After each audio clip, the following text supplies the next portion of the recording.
Hi, my name is Claudia. I'm a student here at EKU, and I'm a Communication Studies senior. Today I'm going to talk to you about civility, what it means to me, how it's defined, and how I want to use it in the future. Let me talk about my first slide.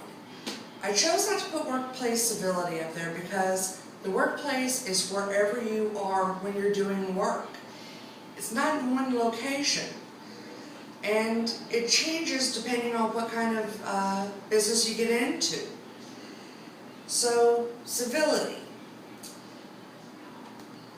If you are going to have a civil environment in a civil organization, you can't have conflict. Conflict is difficult. Conflict is defined, like civility, at the time that it is questioned. You only think about how to use it and how to confront it and how to take care of it when it arises. In the beginning of this class, I was under the impression that aggression and assertiveness were the same thing. This really hurt me.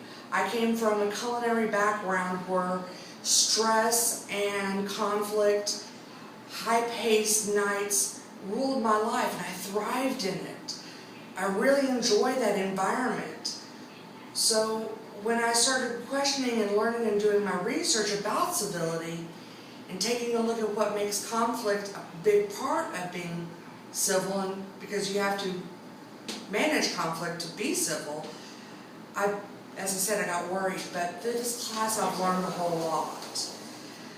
I've learned how to define it in my own way and through research.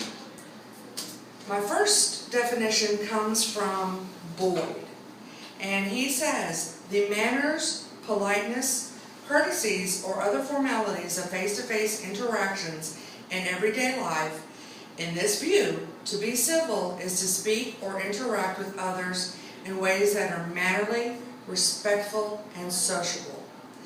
These trappings of civility range from polite forms of address, using correct titles, saying please and thank you, speaking in a sympathetic tone or voice, etc.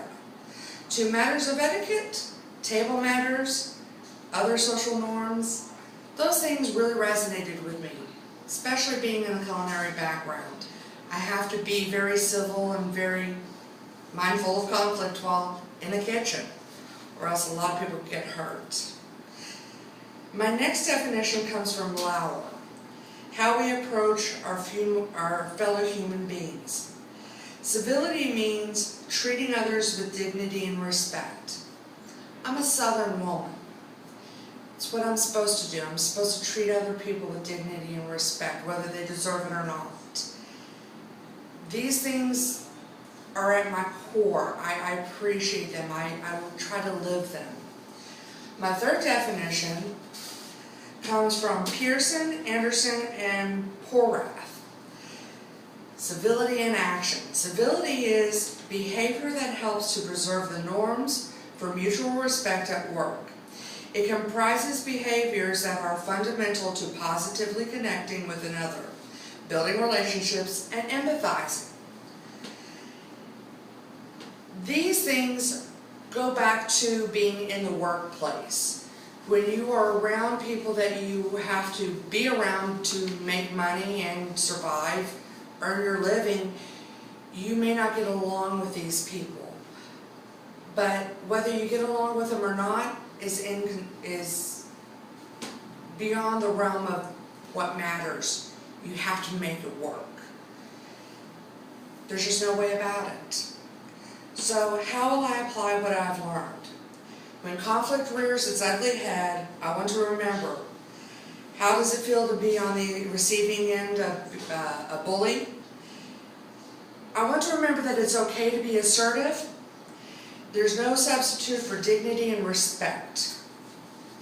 Finally, I want you to walk away from this presentation with knowing empathy is the key to surviving in the civil world.